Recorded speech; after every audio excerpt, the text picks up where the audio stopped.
এই যে বুক চেতিয়ে সে দিল, সে তো আত্মসমর্পণ করছে।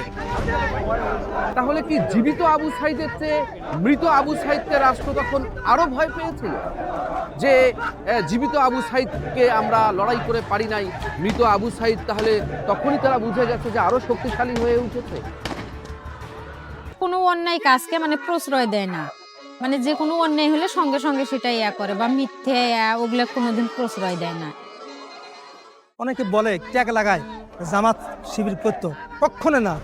তবে হ্যাঁ, সে নামাজি ছিল, এটা ধর্মকর্ম করা এটা কোনো অপরাধ নয়, আমি এটা নিশ্চিত বলতে পারি এবং আমি গ্যারান্টি দিতে পারি।